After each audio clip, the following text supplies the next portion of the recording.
open world games are pretty big. Hot take, I know. These games have tons of areas to explore, and in order to alleviate the pain of having to travel thousands of meters going back and forth, these games have added the fast travel system, and Genshin Impact is no exception to this. So let's just take it away, cause why not? A journey in which we have to explore 5 nations with no teleports, and the only thing we have are our legs and good company. So grab yourself something to eat and get comfortable, because we're gonna be here for a while as we attempt to beat Genshin Impact without teleporting. And you can get comfortable with today's sponsor, FlexiSpot. Believe it or not, but the chair that I've used for most of my content creating career is this. No joke. This is what I've been sitting in. Just look at it. The only bit of comfort I got from that chair was the comfort that death was coming to end my misery. So when I got the offer from FlexiSpot, it felt like I was being saved. This is the C5 chair from FlexiSpot. Well, not yet. It's easy to build, taking around 20 to 40 minutes to put together, and there's only like 6 steps. The chair also adapts to your every move, so you can be comfortable no matter the position. This is made possible because of the adjustable lumbar support. You can rotate the knob to make the support go higher and lower, so that way you can match your back. There's also the headrest that can be moved up and down and rotated, so that way you can make your neck comfortable in every position. The chair can be locked in 2 positions, and it can recline from 90 degrees to 115 degrees. There's also adjustable armrests for you to raise and angle. Then we have the seat cushion, which is made of a high resilience foam pad that's tailor-made to relax your seating, no matter how you choose to sit. The legs of the chair are also longer compared to others in the market, and that's because the legs of the C5 were made to be safer, more durable,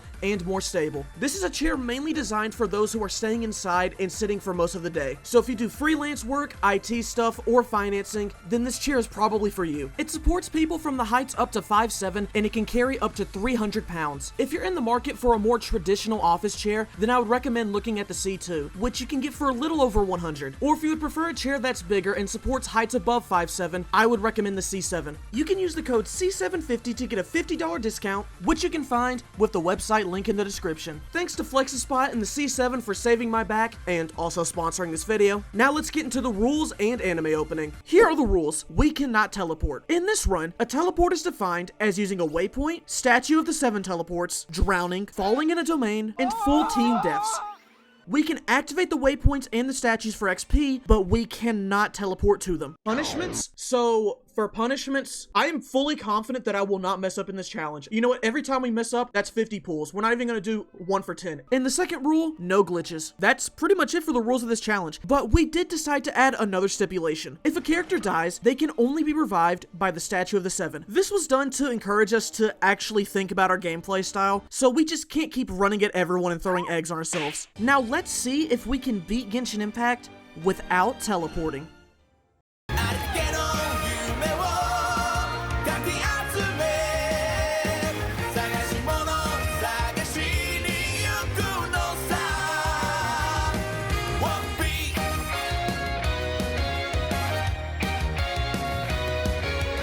We start our journey with something that has never been done in the history of this channel. We picked Lumine, and the reason why was because she's slower than Ether, and I know you guys love to see me suffer. And if you want to see me suffer live, follow me on Twitch, where I'll be streaming the next challenge, which will be even worse. We named our traveler Mr. Beast. Mr. Beast 6000, whoa! Then began our journey into Mondstadt Act 1.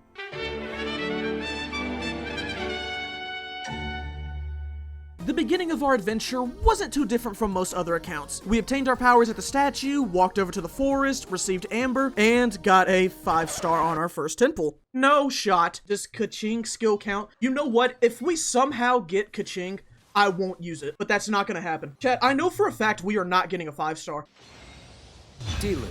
So this was actually very lucky for us. There were a lot of advantages to having Diluc on our team. Diluc's boss is in a relatively good location, especially compared to the other 5-stars we could have got, and his resources are close by. He's also a Claymore user, which do a ton of damage for us, especially in the early game. After a 2-minute walk, we reached our first real objective, Amber's Domain. We didn't really have any problems here. We made it to the crystal, But this is where things began to take a turn. Normally, I would just go to Kaya's temple, then head straight for Lisa's domain, but we can't really afford to take shortcuts like that in this challenge. In order to make good time, we need to explore the areas we reach as much as possible. We want to minimize backtracking as much as we can, so that's what we did. After about 18 minutes of exploring, we started, then finished Kaya's temple, which led to us getting a Kaya. Kaya was extremely helpful for us, not just because he's a good character, but simply because of his passive. Kaya allows us to use 20% less stamina when sprinting, and as you can see, we will be doing a lot of that. The path to Lisa's temple was also different. Rather than going there, we went for the coast, then cut across to make a pit stop at the Statue of the Seven. We got some more stamina, then we walked up this path, which takes us all the way to Lisa's domain. This whole process took about 20 minutes, and once we entered her temple, we played it safe by not taking the shortcut, because if we messed that up, then that was game. Kyoshiki, Murasaki. Booyah! Alright, now we have ended the first act of the game in 1 hour and 14 minutes, which is about a half hour longer than the average run, but at least we do have more XP than the other accounts at this point. When looking at this challenge, there were 4 main issues that came to mind. The first was finding the most efficient way to get XP as fast as possible. The second was Inazuma, third is the Chasm, and the fourth would be the Fortress of Maripide. But it's gonna be a while before we get to the other problems, so let's just focus on one for now. The next main story quest unlocks at AR10, but I want to save that quest for later. I had mapped out our entire plan for getting XP and finishing Mondstadt in the most optimal way possible. First, we were going to go to Dragon Spine so we could unlock the crystal, obtain more stamina, and revive Mr. Beast. Skip it up and down. Are you fucking kidding me? What? Next, we were going to head into Leeway and do this quest in the village. This quest gives us XP and a Shrine of Depth key, so it helps us a lot with getting adventure rank this early on in the game. Oh, 4-star, cool. I'm just getting all the good characters. After that, we go towards the Zhao Tower while clearing all of the enemies along the way. Oh no. We almost drowned. The reason we need to go to this tower is because there's 4 easy quests that we can do here. The first is just taking the elevator. That's literally all it is. Easiest quest of my life. Next is finding some inboxes. This one has us leave the tower, but it kind of works in our favor because while we're searching for these inboxes, we can find some chests on the side and do this other quest, which also gives us more XP just from beating some enemies off the side of the road. Once we're done with that, we continue the inbox quest, which leads us all the way over to the border. We talk to this lady, and since we already grabbed some Noctiluctus Jade from the village quest, we can give her 3 of them, then head back to the tower. Once we reach the hotel, we talk to these guys for their quest, which just requires us to make a salad. That's 4 quests and a ton of exploring already done. But now the route changes. From this point, we cross back over into Mondstadt, unlock the statue at the Dawn Winery, then make our way into the city. So that way we can talk to Catherine and unlock 2 very important features. The first is the Adventurer's Handbook. We get 100 XP for each task that we've done. And since we've already had about 3 hours of exploration, we were able to immediately jump up a whole nother level. The next feature would be the daily rewards. Daily rewards are important for us since they basically give you 1000 XP every day. The only downside is that for now, some of them can be pretty far away. Oh boy, chat. All right, we've got the new farthest distance. 1,418 meters. And if you think this is bad, just wait till later. I just learned that you can activate this. Stop! So after about an hour of exploring and doing our dailies, we started the Shungling story quest.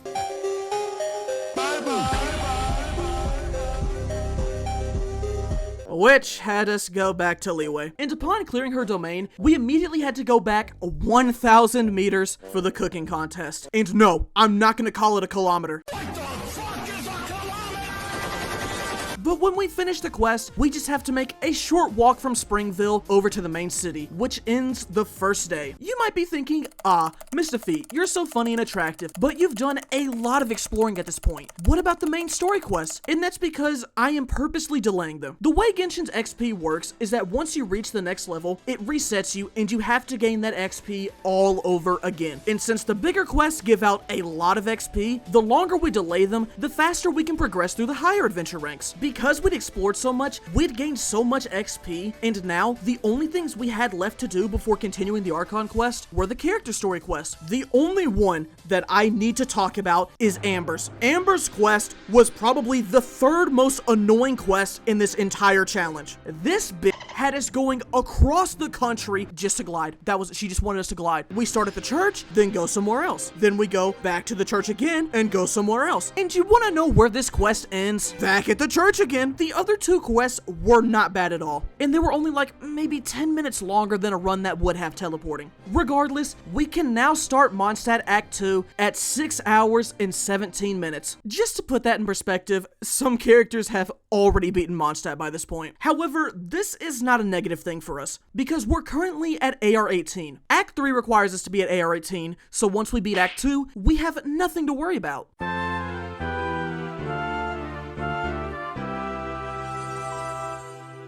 The beginning of the quest is pretty tame, since we basically just have to make a circle. Once we talk to Venti, we then have to run over to the Windrise tree and defeat the Eye of the Storm. Then you'll never guess where we have to go next. Back to the church again. After we fumble the lyre, we head over to the bar.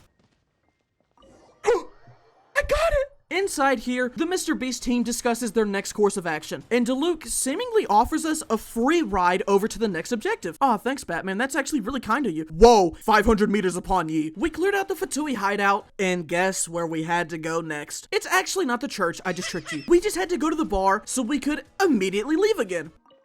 Oh, I lost. This time, we had 3 locations to go to. First up is the Ruingar, that's 800 meters away. This worked in our favor because along the way, there was 2 daily commissions that we could do.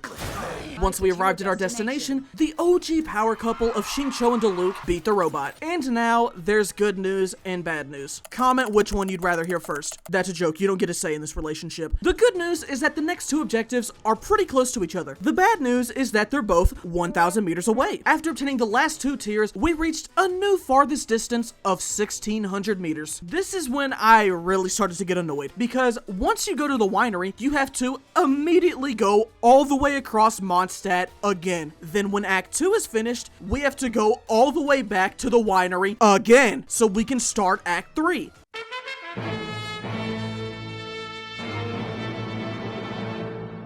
Act 3 is a lot less tedious than the previous acts, since it mainly has us stay in one general area for most of the quest. We just have to go to Storm Terror's lair, run in a circle, then head back up the stairs for the boss. Once we reach the ground, we threw everything at him because I did not want to have to wait for his ass to come down to the ground again. I'm patient enough to walk thousands of meters, but I'm not patient enough to wait for this dragon to drop down. Luckily for us, Dvalin decides to bring us back to the front of the city so we can get closer to our next objective. Back to the church again. At least that's the last time we have to do this, because once Venti gets the shit kicked out of him, we have to walk over to the Windrise tree, and we are finally done with Mondstadt at nearly 9 hours. Again, just to put in that perspective, some challenges are already in leeway at this point, but we're still in a pretty okay spot, because we're basically AR 22, so all we have to do is complete the Diluc and Razor story quest, then we should be good to start leeway at AR 23. It also helps that we got a Lynette, who is basically a taxi for us, and since Mr. Beast is still Animo, we have the Animo Resonance, which increases our movement speed. And no, Lynette will not be leveled up, because there is no way in hell that I'm gonna walk all the way over to Fontaine just to get her resources. This skill is unlocked at level 1, and that's all we need. For the 2 story quests, the experience wasn't that bad because we did a little multitasking. ADHD kids mad confused right now. Diluc's quest has us go back and forth between the winery and city, while Razor's quest takes us to Wolfendom, the city, and Springville. So to do this optimally, we did Razor's quest whenever we had to go in between the winery and the city. And this next part is not really relevant to the challenge as a whole, but I would just like to say that right before Diluc's domain, we did the normal version of it and got the lowest damage number possible. 1. We finished both of the quests at the 9 hour and 50 minute mark, putting us just shy of AR 23. So to finish off the remaining XP, we made our way over to Leeway and went to the Trial Grounds of Thunder. Normally I farm this area just because it's an easy way to get fast experience, but it's actually also useful for our account, because our 3 main characters all use weapons that require the materials from this place. The Prototype Rancor, Debate Club, and the Skyrider Sword. Of course, their materials weren't here today, but it's the thought that counts. And if you're wondering why I didn't include Kai in the main characters, it's because he's not really doing much. After murdering enough Electro Slimes to populate an entire country, we hit AR-23, which allowed us to make our way over into the harbor. Although the first Leeway quest unlocks at AR-23, I chose to make a different decision. Normally my Leeway experiences go like this: AR-23, do the quest, then we have to grind from AR-24 to 25, next we do Act 2, then we have to grind AR-26 and 7, then we can finally start the last act at AR-28. But I'm flexible, so I changed. I figured that there was no real reason to do this the normal way, since we have to keep going back and forth from the city to the mountains. So I found a new strategy. I was just gonna max out our adventure rank until AR-25, so that way we could just do the Ascension Domain, then do the entire Leeway quest with no interruptions. Sure, this meant that we were going to be starting later, but I had hopes that this would ease the experience of the Archon quest by allowing us to do it in one fell swoop, even if it meant having to ice bridge for 5 minutes. So after we cleared out a special domain, we glided over to the Ascension Domain and began the 3rd stream. The Ascension Domain was not a problem. The real challenge was not wanting to rethink my life choices after seeing this distance. Oh lord, chat. We got a new high. We are now starting Leeway, Act 1, at 16 hours. Why?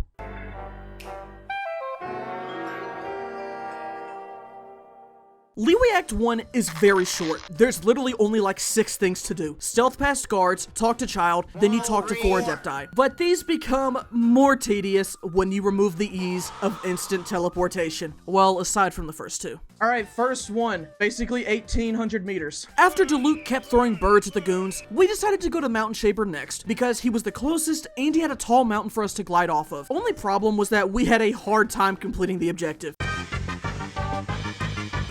Nope, nope, nope, nope, nope, nope, nope, nope, nope, nope, nope, nope. I'm gonna be pissed. Why? I don't even know if that was technically in the circle or not. Rex Lapis. Assassinated? Wait for it. At the rite of dissension? Next we had Cloud Retainer, which was very unfortunate for us. Not because of the distance, I'm just grateful that it's not 4 digits, but rather we had an Icarus moment. I got so caught up in trying to do the skip when we had a perfectly fine Pyro character to activate the monument, making this our first mess up. No! Whoops. And of course, I immediately went for the skip again, and it worked. You miss all the shots you don't take. Boom, another 1,000-meter walk. As a result of the Ruin Hunter's defeat, we went back into the harbor to finish Act 1.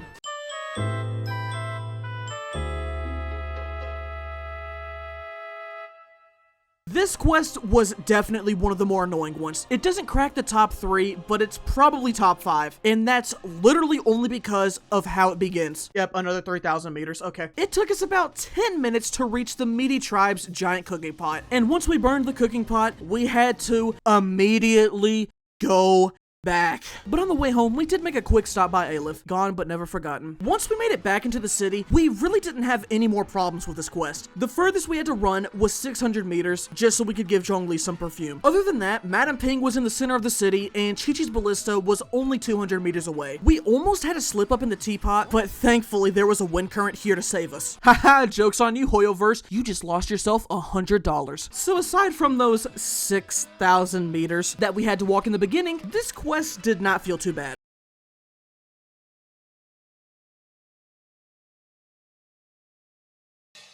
First up, we had the Animo device. Then we defeat some guards at the Ballista. As a reward, we learn how to reach the J Chamber from Kaching. This will be important for later. After taking the platform up to the chamber, we immediately jump off of it so we can find the paper snow. Once we killed the Pyro Agent, we collected our paper and sang to some flowers.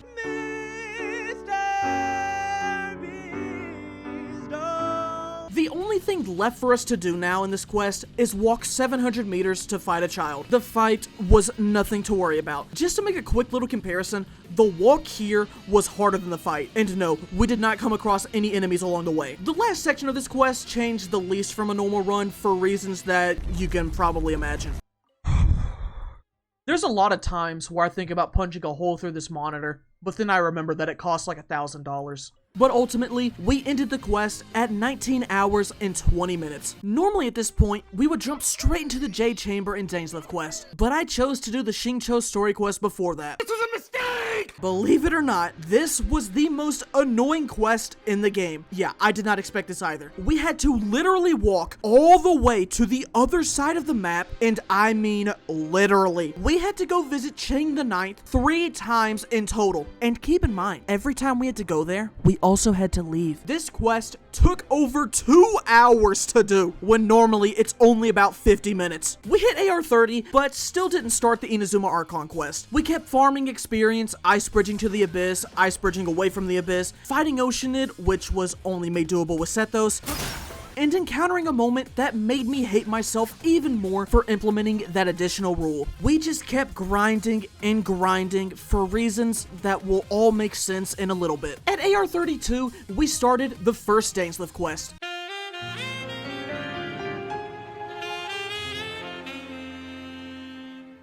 Truth be told, this quest was pretty cool. Our team was pretty well set at this point, so the combat sections weren't an issue. And after having done the Xingqiu story quest, 800 meters was basically nothing for our Diluc. Ooh, did I step in gum? Look at that calf, you can cut diamonds.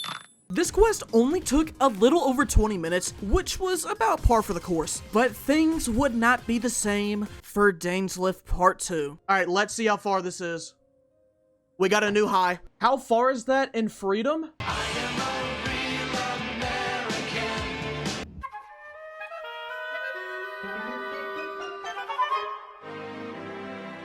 There was one good thing to come out of this walk, and that was the daily commission change. We no longer have to worry about doing 4 commissions in random locations. Now, we can just gather chests like normal and collect our experience, then talk to Catherine, which was really convenient for us because that's where the second quest just so happens to start, and it immediately has us walk 2,000 meters again. Once we made it to the entryway, we stumbled upon the bubbles. These bubbles are dangerous because if we get touched, we fall and we get teleported. So if we get hit, that's 50 pools. $100.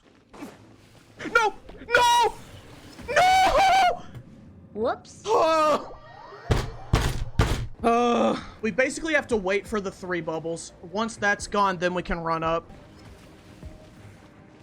No, it's a 3 again! Do these come back? Are they like Springtrap? Are these things Springtrap or do they not come back? No?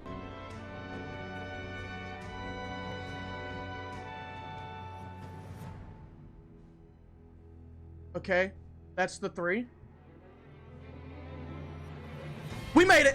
Okay. After making it out of that hell, Dainsleif decided to chill out for a bit. We only had to go 500 meters, 200 meters, and 450 meters for the next 3 distances. But once we cleared the last group of enemies, you'll never guess where we had to go next. Back to the church again! 2,700 meters. Oh, yeah! Woo! What took you so long? We reached the church with Dainsleif, only for him to reveal that he invited us here so we could do his dirty work. Bro, it's Barbara, just talk to her! That seemed to mellow him out for a little bit because the next spot he had us go to was only 300 meters away. Alright, so I want to say the game is good, and once we're done here, we just go over to Stormterror's lair, then we go back to the domain, and we're done. But I think the game might be bad, so I think we have to go back into Liyue for something, and then go back to Stormterror's lair again, and then go back to Liyue again. But I'm not sure. I'm not fully confident. After taking down a Hydro Abyss Herald, we received the answer to that question, as we now only had to walk 800 meters to get to Stormterror's lair. I just personally don't understand the reason why the option is not there. There can be no excuse or defeat. We then proceeded to end this quest the same way it began, by leaving Dvalin's den and entering the ruins again. You could not live with your own failure. Where did that bring you? Back to me. Don't fall this time. You make it sound like I was actively trying to. Expert movement right there. Following another easy fight with the Abyss Herald, we were finished with the second Dainsleif quest, therefore we could start the Jade Chamber quest.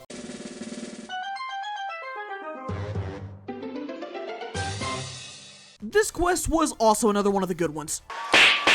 Aside from the 2,000 meters it took to get here, this one felt relatively the same, but there were two issues. Once you beat Based, we have to ice bridge. To be fair, we only had to ice bridge for about 130 meters, which doesn't sound that bad, but when I was looking at this footage, I noticed that a single ice bridge was about 5 meters. So I'll let you do the math before I start to get depressed. The next issue comes after the 1,000 meter walk. We have to find a way to get up to the chamber. At this point, the game gives you a teleport to the chamber, but we can't use it. So there is no way that we can get up there without glitching. Except there is. Remember that conversation with Kaching where she gives us the password? That password is still relevant, because if you go to this man standing next to the platform and ask him, "Do you sell the moon here?" while calmly holding a gun next to his head, he will let you ride this platform up to the chamber, which ends the quest. But then something really weird happened. As I was jumping off the building, the game saved us. What? This confused both me and the chat, so we did some investigating. I'm gonna teleport back up there because I'm genuinely curious about this. And this time, everything was fine. Okay, so I have no idea what that was then. So that accomplished nothing. And no, we're not going to count this because it was not in my control. Someone suggested that it was maybe the game having to get rid of the resources from the last quest, but I'm not sure. Mr. Sansweet didn't ask to be saved. Mr. Sansweet didn't want to be saved. Hey, I saved your life! You didn't save my life, you ruined my death. That's what you... Now, we had finished all of the main story quests up until this point, but we still couldn't start Inazuma yet, so we had to grind more. And I actually learned an extremely useful strategy from a chatter to farm Oceanid. Once you beat it, you can leave the platform and go into a trial run. Once you're in there, you can leave and you will be able to immediately fight the boss again. This saved so much time. After that, we farmed the Trial Grounds of Thunder, and that was the end of the day. The fifth day began with us taking a 1,000 meter walk over to the edge of the city, which led to us finally beginning the prologue of Inazuma at AR 34.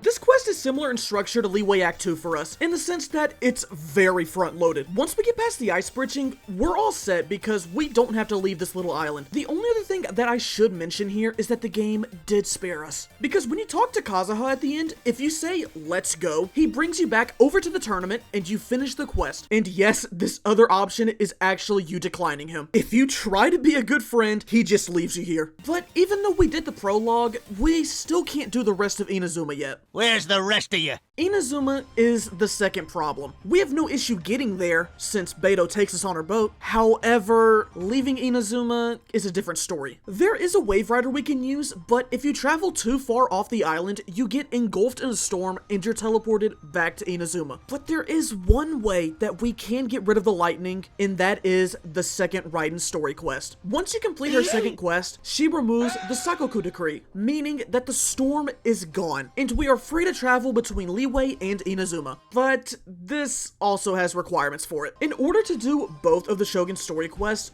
we have to be AR 40. Alright, that's not a big deal. It just means we'll have to do more grinding once we get there, right? Wrong! Because of AR 35. Ever since AR 25, Genshin has ascension domains for you to accomplish every 10 levels. This causes two issues for us. The first being that if you do not do the domain, you cannot go higher than the current adventure rank. You will keep getting XP, but it's gonna overflow. That number will not change until you beat it. The second issue is that the domain is always in Mondstadt. So even if we were to go to Inazuma right now at AR 34, there would be no way for us to get back since our exit is locked behind AR 40. So that would be the end of the run. This meant that the only solution was to grind. Once we get past the AR 35 domain, that meant we were free to enter Inazuma. And I felt that the best way to get XP the fastest was to do the Chasm World Quest. The Chasm was the third biggest concern for the run. Similarly to Inazuma, the issue wasn't getting in, but rather leaving. However, I did my homework and I knew of a solution. After entering the depths and going up and down the first levels for over 30 minutes, we had to preemptively leave this place. Now where to go? We gotta go up there. My flame has been extinguished. I want to kill myself. I want to kill myself. I want to kill myself. I knew that we needed Diluc to finish the quest because he was our only real damage, so I had to play our ace early. You never saw this coming! I summoned Pot of Greed to draw 3 additional cards from my deck! There's this tree in the chasm that you can use to leave. If you come over to this area and unlock the chest, you will be given a seed. This seed is important because once you head to the top of the tree, you can now enter Sumeru. This spot takes you right next to the Statue of the Seven. With our Diluc now healed up, we were free to finish this part of the quest and hit our goal. And now, we just had to get out. This time, we took a different exit that I actually learned from chat. If you come over to this wall and interact with it, it will take you to the top level of the chasm. This gave us a perfect angle to go straight into the Ascension Domain. All we had to do was walk the furthest distance we've ever had. We got a new high. 4,690 meters. So after 30 minutes of running, we reached the Ascension Domain, immediately killed everything with Diluc, then ran over to fight Aleph again, which ended our day. Let's go gambling! Aw, dang it. During some of my off days, I chose to do my dailies and max refresh our resin, so we could get as much XP as possible, so that way, the XP from the quest could bring us up to 40 and we would be set for the rest of the run. We basically did all of the grinding we could do for our character's future, like Diluc's talent domain and our weapon materials. The idea was that we were going to get everything we needed in advance, so we would never have to backtrack again. And at nearly 41 hours, we were ready to be done with this challenge. And just to compare, Bennett has already beaten Fontaine at this point. The plan was set into motion. We knew how to leave Inazuma, and we knew how to leave the chasm. All that was left was the Archon quest. That no longer had any AR restrictions. We could do this. I was having a good day.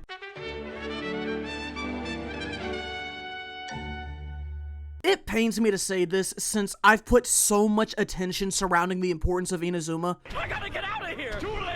But this is honestly the Archon quest that changes the least. The beginning of Inazuma went the exact same as any other playthrough. See, this is why I wanted to have a costume meeting.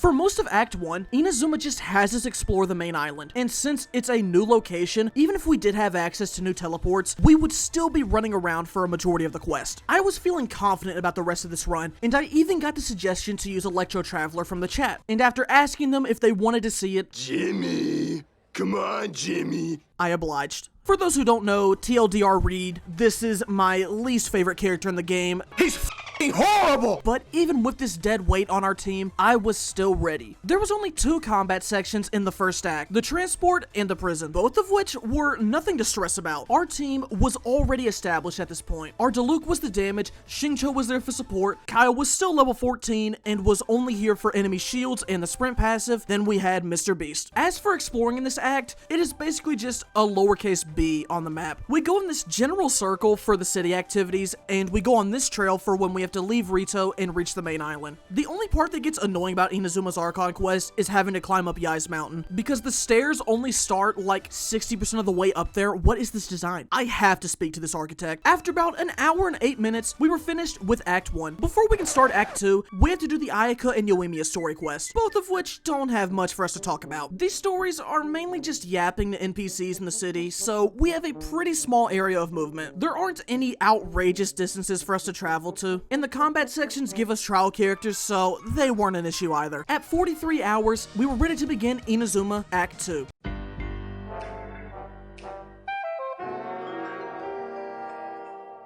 This is the quest that changes the least out of any one so far. Once you take on the Shogun, we have to go on a journey to the west, and that is all we do. We have to cross uncharted territory, and the only time where you would need to teleport is after the archery demonstration. But even then, it's not that far of a walk. So how did this all play out for us? Toma is so hot tied up. Alright, I think you might need to go in timeout for a bit. The Shogun fight was basically a 2-on-1, but surprisingly, we did not do the most damage out of any other challenge. Raiden put the hands on us, plus she was a higher level than most other attempts, but that doesn't matter because right now we have to leave. The first distance is 800 meters, which is nothing we haven't already seen before, but this time we get to use a Wave Rider. After spying on some NPCs, the next location we have to hurry to is another 700 meters just so we can save Tepe. We are then rewarded with a 600 meter walk. Would you look at that? We went from 800 to 700 and now 600. Aw, the game's so nice. Once we talked to Goro, we were now met with the archery demonstration. Luckily, the Shogun saw the amount of distance we've had to walk in this run, so she decided to spare us from any more hardships. Boom! To end off the quest, all we had to do was walk 600 meters, and this was the difference maker, by the way. Because if you want, you can teleport here, which basically puts you in the fight. Once we took out the guards, we finished Act 2, and we were ready for the final act. Alright, I'm back. I was gonna say something like funny to come back, but I saw a chat that said, "Welcome girl with no pupils," and now I cannot unsee that anymore. Thank you for ruining this character design for me.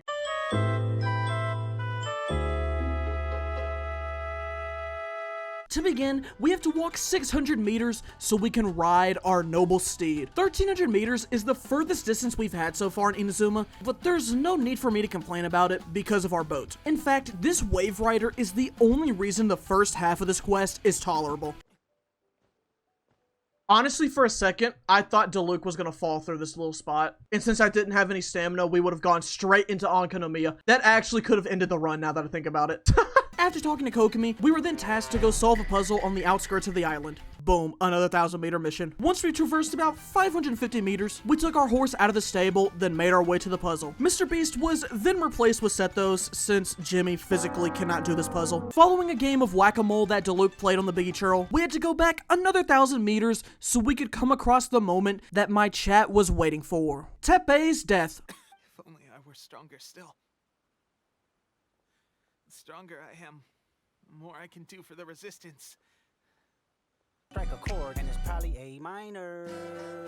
His head was going down along with the A minor part. As one last form of revenge, he made us walk 1,300 meters. Joke's on him because we still got a horse. At the Delusion Factory is where our level 14 Kaya showed his worth. Our team countered every obstacle they had for us. Electro and Hydro enemies? Kaya. Pyro Snipers? Shincho. And even Geo Agents could not handle the force that Diluc put behind his swings. Mr. Beast was just kinda there. Bellowing Thunder! You probably could have guessed by now, but the difficulty of this challenge isn't the gameplay, but rather the mental fortitude. And let me tell you, this noggin is impenetrable. Once we get drugged, the game actually saves us here, because Yaimiko decides to drag our body all the way across the islands and on top of the mountain, just so she can tell us to wake up. The rest of Act 3 just takes place inside this little area. The only complaint is having to climb up the mountains like twice during the rest of this, but aside from that, it's really not a problem at all. We've been conditioned to expect bullshit, so anything under 1,500 meters is a sight for some very sore eyes. Our Kaya died in the Delusion Factory, and I chose to replace him with Sethos simply because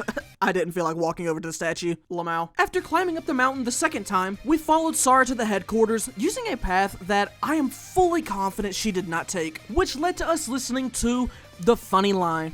None can contend with the supreme power of the almighty Raiden Shogun and the Muso no Hitotachi. Next, we climbed up the stairs and encountered Senora. Mr. Beast then proceeded to issue a challenge. We are doing a last man standing challenge where all you have to do is stay standing on your own 2 feet and the winner gets $1 million.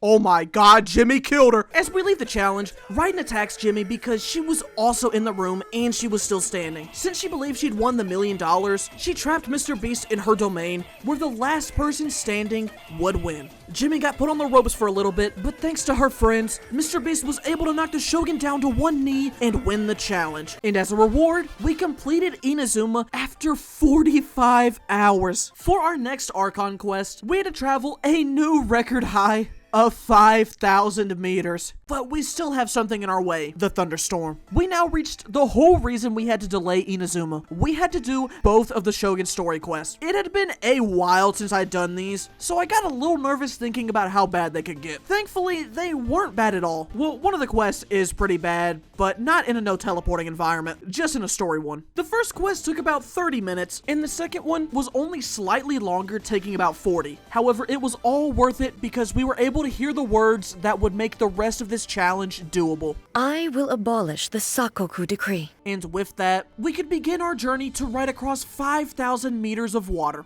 After about 7 minutes of straight riding, we made land. And as a homecoming present for being gone for so long, we immediately had to walk 1,300 meters.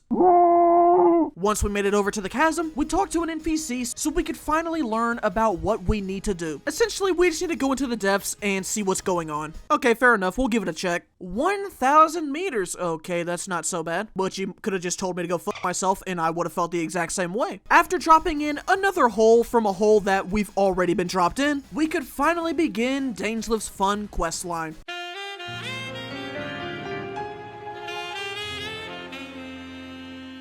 For the combat, we brought back Kaya from the dead, using the statue from outside. This time, I was more careful when using him, because if he died, then we wouldn't really have a strong answer for the Electro Herald. Diluc could have done it, but it would have taken a lot longer. The next combat section was a little more interesting, not because of the Abyss Mages, but rather the portals. If we enter the portal, it teleports us away, which is not what we're trying to do here. So it meant that we had to take detours in order to get to the desired locations. After the 4th battery, we walked up to Empty Dan's lifeless body and finished the chasm. Kinda. We still had to leave. If we want to go to the land of the Dendro Archon, we must crawl out of this hole. And following minutes of climbing and waiting and climbing and waiting, we drew closer to the light that served as a beacon of freedom. It was like the ending of that one horror movie, The Descent. But imagine instead at the end, when she got out of the hole, there was another cave she had accidentally crawled into. So we had to go back to the tree. And following minutes of climbing and waiting and climbing and waiting. Yeah, I can't make this as dramatic as I wanted it to because we did this earlier. Regardless, the only thing I know for real is that we finally started Sumeru.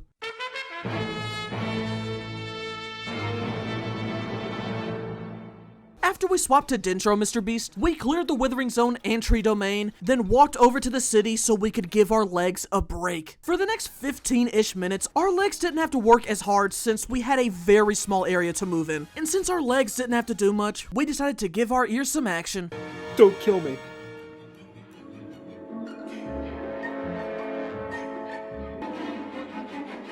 Kill me.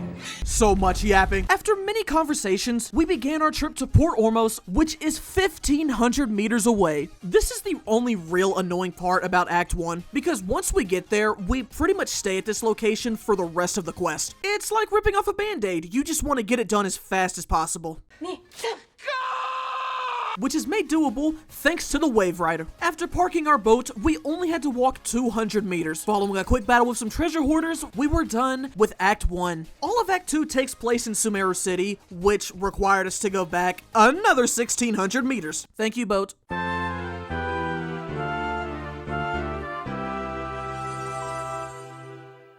Act 2 does not have much for us to talk about. The quest itself almost exclusively takes place on this one pathway. However, Inazuma Act 2 still holds the title of the quest that changed the least, because there are times in this quest where teleporting to the other side of the city does help. Other than that, this one is mostly the same. Just following Junior. Act 2 done? Yippee!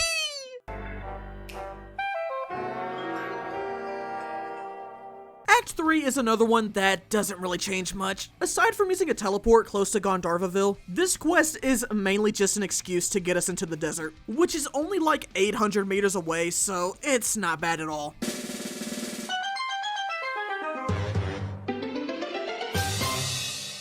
You can definitely feel the lack of waypoints in this quest, but it's not too bad. It's like an ant bite. Once you see that 1,800 meters pop up, it definitely stings, but you get over it before you know it. And you know how summer ants are. The summer ant. You're gonna keep coming back. I'm gonna seal up all my cracks. You're gonna keep coming back. As for the Dendro pillars, we couldn't use our normal strategy for obvious reasons, so Mr. Beast gave us some donations for that part. These Sumeru quests really haven't been that bad so far. Maybe I was just underestimating them.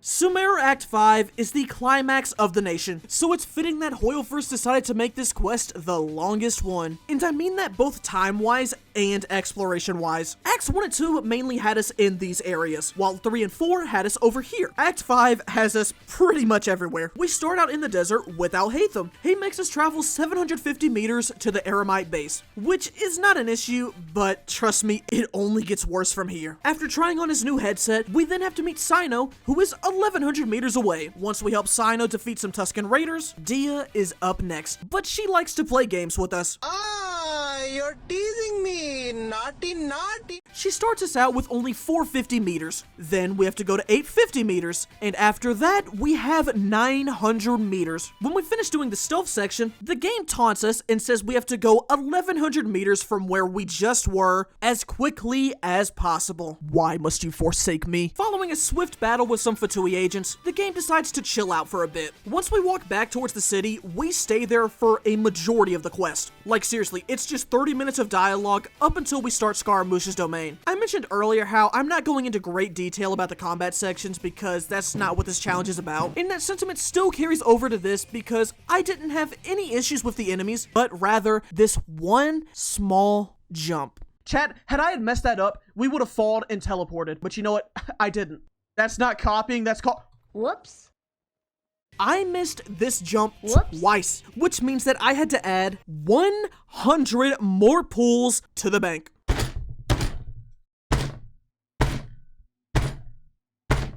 This resulted in me going silent for literally 5 minutes. Come! Save me, Bluey. Of course, I can't show this because there's no such thing as freedom anymore, but we still defeated the everlasting Lord of Arcane Wisdom with our box stick. Next was the polluted area, and luckily for my monitor, I didn't fall in this place, so it gets to live another day. But we're not done. We've still got another 45 minutes to go through in this quest. And you might be wondering, what's taking up most of this time? And if you say the yapping, I wouldn't blame you, but that would be incorrect. The traveling is what takes up so much time. We start out in Gandharvaville, then we have to go to the bazaar, which is only 500 meters out. After that is the academia, which is just a cozy little 300-meter walk. But after that, it only gets worse. So much worse. First up, we have to go to Port Ormos, which I gotta tell you, I don't think is 100 meters away. And my suspicions were correct, because we have to go 1700 meters away. But we're still not done, because once we finish there, we have to go to the desert, which is another 1700 meters away. But it's not over yet, because once we reach the village, we have to go back into the city, which is 2100 meters away. In the past 30 minutes, we have had to go a total of 5,300 meters, which is close to the amount we had to go from the chasm to the Ascension domain. If you couldn't guess by now, this was the second most annoying quest, and the only reason it's not number one is because I expected it. I mean, seriously, when thinking about a challenge like this, who would have thought about the Xingqiu story quest? And after 55 hours, we finished Act 5, but we still had one more.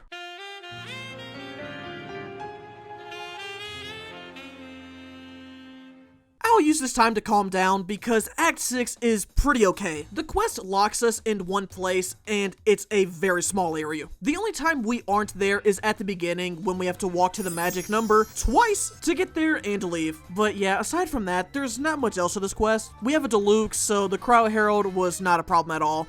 This isn't balanced. It just isn't. You cannot argue that this is balanced. Now we just have one more nation. And we're already off to a great start.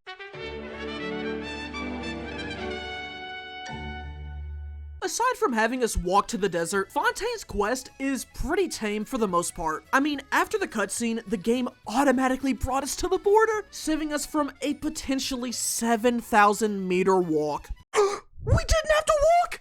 Let's go! Additionally, we had a Hydro character on our team, so we didn't have to worry about using our teleport strategy. I wonder why. Other than that, I'm gonna keep Fontaine Act 1 and 2 brief. Not much changes from the normal quest, and we just use the public transportation to move around. But there is something serious coming up that involves the next 3 acts. Earlier in the video, I mentioned before Inazuma that now there was nothing stopping us from completing the game. But even before that, I mentioned another obstacle we had to go through. The Fortress of Maripide. This area is a problem for us. There's ways we can get in, such as the searchlight and a secret entrance over here, but the issue is that there's no way out. And in order for us to complete Act 5, we have to leave this place twice. So we had to come up with a plan. All through Acts 1 and 2, me and chat were trying to think of ways to fix this problem, and we found our answer at the beginning of Act 3. Acts 3 and 4 Fontaine take place inside the prison. Act 3 brings you to the prison and you remain there. Act 4 starts in the prison prison, but the game does bring you outside, so we had to re-enter by getting caught from the searchlights. But now we've reached Act 5 of Fontaine. There's two parts of Act 5 that are in the prison, the very beginning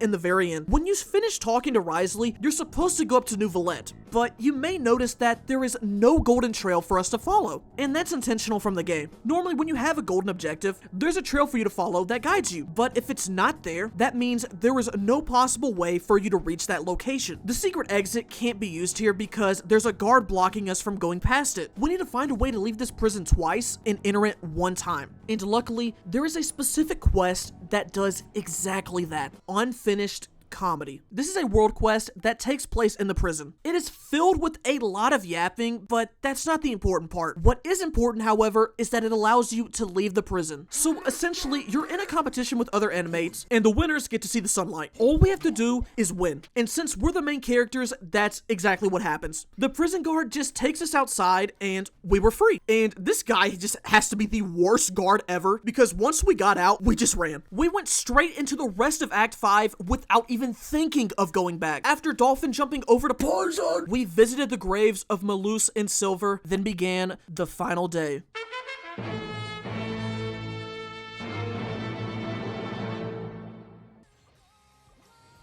Let's see. Oh! Chachi's here! Chachi's here! Oh, we actually got her! Farina was a late but welcome addition to the team, mainly because she allows us to walk on water. Even though our next objective is 400 meters away, we still got some use out of this new passive. There was only 3 combat sections left in Act 5, and the ruins were the first one. Our team consisted of 3 Hydro characters and a Diluc. For this area, all we had to do now was conquer the area that had given me the most trouble in the past. But this time, we had a full team and could actually heal, so one by one, they all fell down. Following the ruins is about an hour of going into the sewers, climbing out of the sewers, and cutscenes. After about 70 minutes, we began the boss fight for Fontaine, but truth be told, this wasn't the end of Act 5. You know how there's the meme that at the end of animated kids movies, there has to be a dance party? Well, ever since Sumeru, Genshin has added a rule that at the end of a nation's climax, you have to talk to every playable character you met in the nation. The finale starts with us going to Poison, which is only 750 meters away. After talking to Navia, the game then asks us to go to the Fortress of Meripide. Here is where unfinished comedy comes back into play. I guess you could say we had unfinished business. Jokes aside, this is actually very important for us. 2,200 meters away from us is the key to this challenge. By continuing the part where we left off at, we have to defeat some robots. Once we're done, we get taken back inside of the prison, which allows us to talk to all the characters the game wants us to. After that, the game then tells us to go to the harbor, which we can't do. An eye for an eye is the next part of the unfinished comedy quest, which gives you another exit from prison. Once you sneak past the guards and enter the secret room, you have to solve a maze. After breaking the 3 seals, there's only one thing stopping us, and it's just desserts. With the guard defeated, we unlocked the secret exit, and we could finally leave the Fortress of Meripide.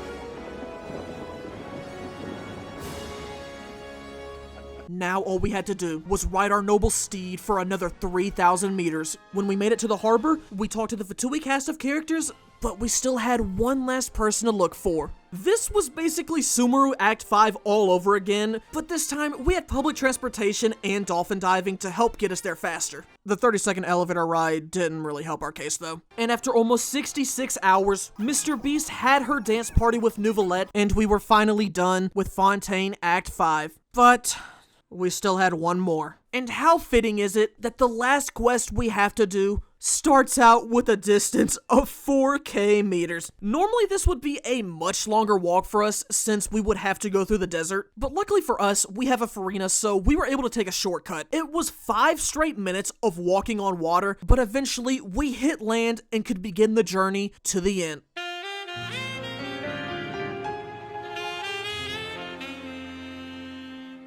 Fontaine Act 6 is the most recent quest at the time of recording, but it's actually one of the shorter ones. There's only 2 combat sections, and there's only 2 places for us to go. The village, which is 600 meters away, and the domain, which is only 850 meters away. The majority of the quest takes place inside the village and Karibert's domain expansion, so it's a little anticlimactic. But at the end of the day, we did it. We're gonna walk this because it's what we deserve. The timer doesn't matter now. We have finally done this. It seemed impossible. Had we not waited for AR-35, had we gone to Inazuma before AR-35, we would have been stuck. It would have been a mess up. It would have been a can't. But we played this smart. We did this, chat. There were doubts at the beginning. People said it would take too long. I would get bored. It couldn't be done. And you know what, chat? You want to know what some people said? Some people said that I would lose. Now, let me ask you, chat. Would I lose?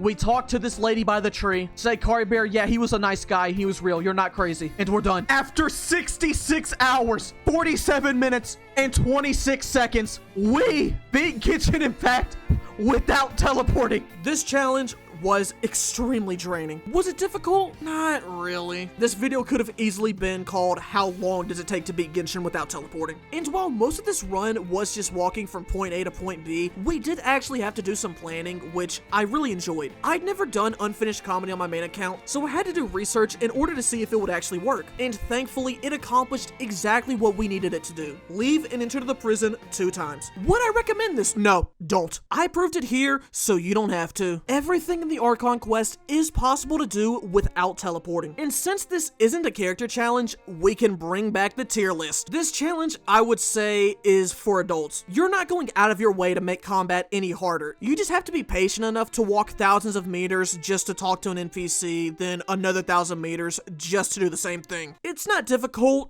just time consuming. But the only reason it's in the adults category and not any lower is because we did actually have to think into planning for the 4 issues that I mentioned at the beginning. Now we'll give out some awards. The longest distance award goes to the Dainsleif Chasm quest with 5,000 meters. If you want to include quests that were not required, then it would go to the Seirei Storm Chasers with 11,000 meters. The quest that changed the most in this challenge would be Fontaine Act 5 with the mandatory inclusion of unfinished comedy. The quest that changed the least would probably be Inazuma Act 2. There were actually a good bit of quests in contention for this one. Sumeru Act 3 and surprisingly Fontaine Acts 3 and 4. I thought both of those quests would be nightmares because of the 20-second elevator rides, but they didn't happen as often as you would think, and that's because the game will just automatically bring you down for certain parts of the story. Now we have the award for most valuable character, which goes to Diluc. He was here at the beginning and was probably the best standard banner 5-star we could have got for this challenge. Easy reactions to get, resources are in Mondstadt, the boss location isn't too far from a statue in Leeway. It was just perfect for this run. And for the final award, we have the most generous character, which goes to Mr. Beast. Woo! This has been the longest challenge we've done so far, without question. We've completed the game without using stamina, and now we've done it without teleporting. The only thing left for us to do is this.